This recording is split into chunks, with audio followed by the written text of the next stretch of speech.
EVM से हर उस व्यक्ति को दिक्कत है जो अपना वोट किसी पार्टी को डालता है और उसका वोट दूसरी जगह चला जाता है। लगातार 2019 के बाद से 19 लाख ईवीएम जो है वो गायब हैं। उनका कोई अता पता नहीं है, उनका क्या इस्तेमाल होता है, कहाँ इस्तेमाल होता है, वो ईवीएम कहाँ यूज़ हो रही हैं, उनके लिए ना इलेक्शन कमीशन बोलने को तैयार है, ना केंद्र सरकार जवाब देने को तैयार है। उनको अपनी लोकप्रियता पे इतना यकीन है कि जनता तो मुझे ही चुनेगी, तो कर दीजिए ईवीएम बैन इस बार, हमेशा के लिए इस मामले को खत्म कर दीजिए। उनकी गारंटी पे भरोसा, हमें एक गारंटी दे दीजिए कि इस बार का चुनाव मैं ईवीएम से नहीं कराऊंगा, हम भी उनकी गारंटी पे यकीन कर लेंगे। आप एक चुनाव भी निष्पक्ष नहीं करा सकते और आपको डर लगता है कि बूथ लूट लिए जाएंगे, तो ईवीएम का जो लूटमार होती है, कभी कब्रिस्तान में मिलती है, कभी शमशान में मिलती है, कभी लोगों के घरों में मिलती है, कभी गोदामों में मिलती है, ये लूटमारी नहीं है।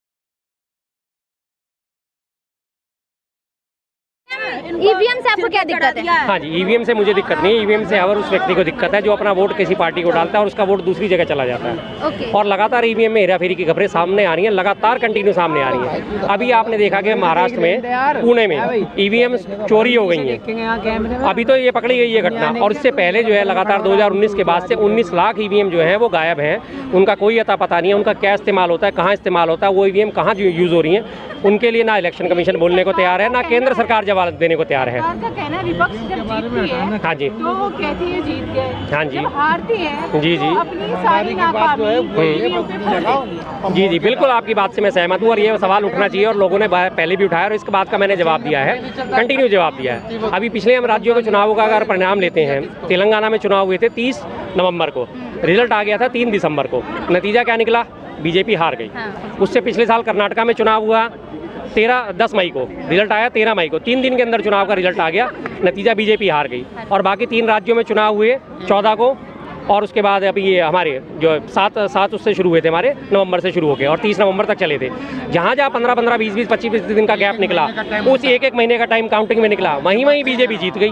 छत्तीसगढ़ में, राजस्थान में, मध्य प्रदेश में, तीनों में ये चुनाव का हाल था। बैलेट पेपर में कांग्रेस आ गई थी। हाँ, बैलेट पेपर में, ठीक कह रहे हैं भाई साहब, 30% वोट शेयरिंग का फर्क ईवीएम में कैसे हो सकता है? जी, तो मतलब आप लोग पूरा तरीके से ईवीएम को बैन करने का कोशिश कर रहे हैं? बिल्कुल बिल्कुल, देखिए जब चीज गलत हो जाती है तो गलत का विरोध करना जायज है ना। बिल्कुल, ईवीएम बार बार ये लोग उठाते हैं कि जी ईवीएम तो कांग्रेस लाई थी। सरकार ने कहा है जी, हाँ, हमने इतना काम किया है गरीबों के लिए, मैं गरीब का बेटा हूँ, गरीबों का दर्द समझता हूँ। जी, जायज बात है, सरकार कह रही है, मोदी जी कह रहे हैं कि काम बहुत क्या है। यूपी का रहने वाला हूँ मैं भाई, यूपी में इतना काम हो रहा है ना, घर घर में जो बेचारे गरीब थे पहले भूख के मर रहे थे, इस टाइम वो अपना राशन ला के आराम से खा रहे हैं बढ़िया करके और सही रह रहे हैं अपना।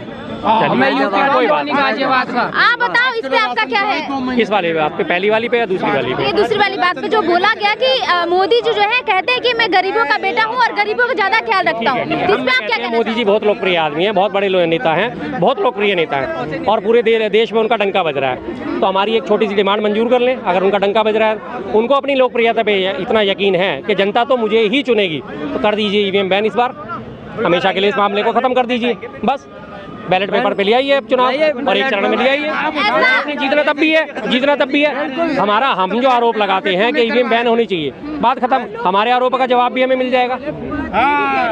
अभी चंडीगढ़ में मेयर का इलेक्शन हुआ, जी जी, हाँ, सरेआम भाई सबने देखा है, सुप्रीम कोर्ट के चीफ जस्टिस ऑफ इंडिया जो है उन्होंने इस बात को बोला कि इस प्रिजाइडिंग ऑफिसर पर मुकदमा चढ़ना चाहिए, चलना चाहिए। हाँ, तो बैलेट पेपर उनकी तो वो चोरी सामने पकड़ी गई है, वो तो एक छोटा सा इलेक्शन था, लेकिन जब बड़ा बैलेट पेपर का चुनाव होगा उसमें सामने आप सीसीटीवी कैमरे लगाइए, लाइव आप टेलीकास्ट करिए, पारदर्शिता बरतिए आप। जब आपके पास संसाधनों की कमी नहीं है, जब आपके पास पैसे की कमी नहीं है, बैलेट पेपर पे चुनाव करा के उनके ऊपर जो मॉनिटर रखे जाते हैं जिनसे लगातार लाइव स्क्रीन पे टेलीकास्ट होगा, पता चल जाएगा वोट वैलिड है इनवैलिड है। बस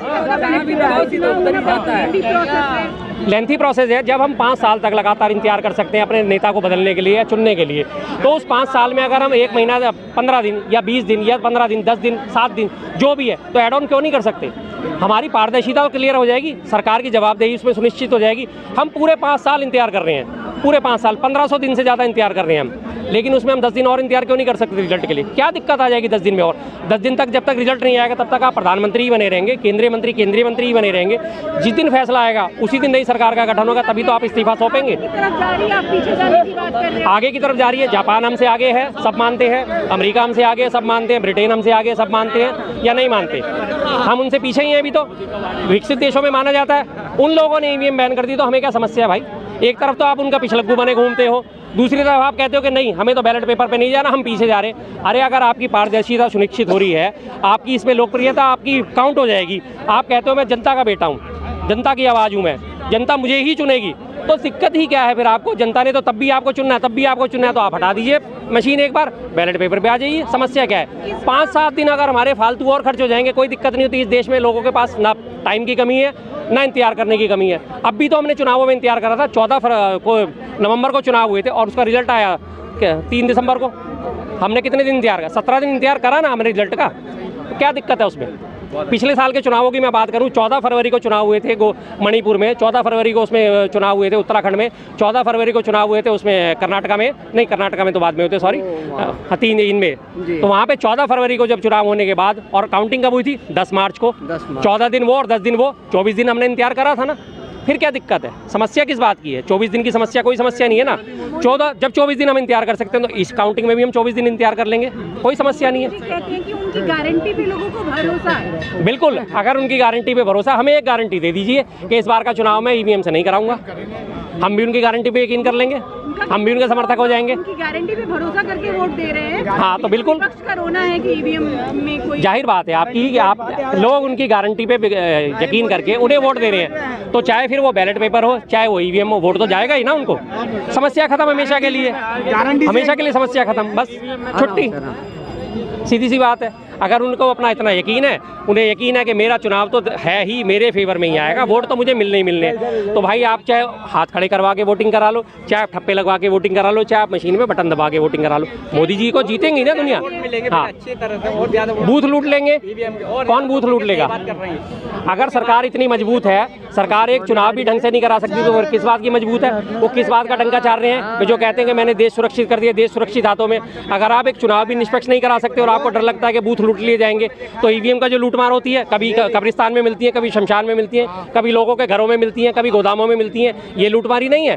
अभी ताजी घटना मैं आपको बताई है, दोबारा बता देता हूँ। महाराष्ट्र में पुणे में जो पकड़ी गई है ईवीएम, स्ट्रॉन्ग रूम से चोरी हो गई, ये लूटमारी नहीं है? महाराष्ट्र में सरकार किसकी है? बीजेपी और उसकी है ना। औरंगाबाद में मशीन चलिए, मैं तो ये बता दी, हाँ लाइट भी नहीं थी, 800 मशीनें तो जल के स्वाहा हो गई थी।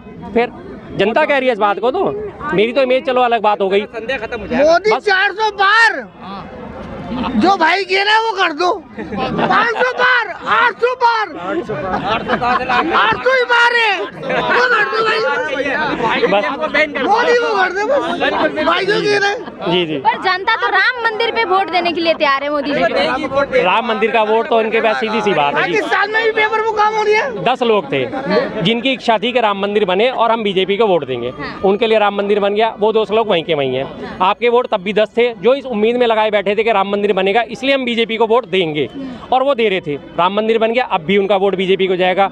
मैं राम मंदिर बनने की अपेक्षा कोई नहीं रखता था, मेरे जैसे हजारों लाखों लोग अभी भी नहीं रखते। राम मंदिर बन गया, हमारे लिए आस्था का विषय है, खत्म हो गया, एक विवादित मुद्दा था, खत्म हो गया। अच्छा, राम बने मोदी बने? नहीं, वो मैं बात बताऊंगा, एक मिनट पूरी बात करना, एक मिनट, ठीक है जी। वो एक विवादित मुद्दा था, खत्म हो गया, पूजा हो गई।